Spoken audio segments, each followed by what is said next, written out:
যে কারাগারে আমি নিজে আত্মসমর্পণ করে বন্দী হয়েছি, এখান থেকে আমার মুক্তি পাওয়া অনেক দেরি। বিশ্বাস করেন ভাই, এই প্রবাসের মাটিতে আমার অনেক আফসোস হয়, আমার অনেক দুঃখ হয় যে শালার কেন এই মরণ ফাঁদে পা দিলাম। এখান থেকে বাড়ি যাওয়া এত সহজ নাই। প্রত্যেকটা প্রবাসী ভাই তার রুহু, আত্মা, মন, দেহ সবকিছু কেন্দ্রে যায়। আহারে, এই প্রবাসের মাটিতে কেন আসলাম? যে স্বপ্ন নিয়ে বিদেশের মাটিতে আসছিলাম, এই স্বপ্ন 2 বছর, 4 বছর, 6 বছর, 8 বছর, 10 বছর কেটে যাবে, তারপরে ওই স্বপ্ন পূরণ হবে না ভাই।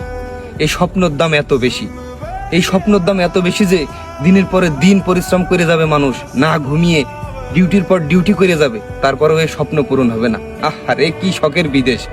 আমি নিজের থেকে অনেক আফসোস করি ভাই এই প্রবাসের মাটিতে এসে। আমি এখন আমার নিজের দেখে আমি নিজেই হাসি যে হ্যাঁ, বাপে একটা কথা বলতো যে একটু নিজের সাথে কাজ কর, কোনোদিন করিনি। আর এই প্রবাসের মাটিতে এসে 12 ঘন্টা 14 ঘন্টা আমি ডিউটি করি। হ্যাঁ, আমি ছেলে ডিউটি করি 14 ঘন্টা 15 ঘন্টা। আমার মতন একটা চঞ্চল মানুষ এই প্রবাসের মাটিতে 12 ঘন্টা 14 ঘন্টা ডিউটি করে, মনে হয় যে কারাগারের ভিতরে বন্দি আছে। ভাই, এখান থেকে মুক্তি পাওয়া তো সহজ না, অনেক কষ্ট ভাই এই প্রবাস।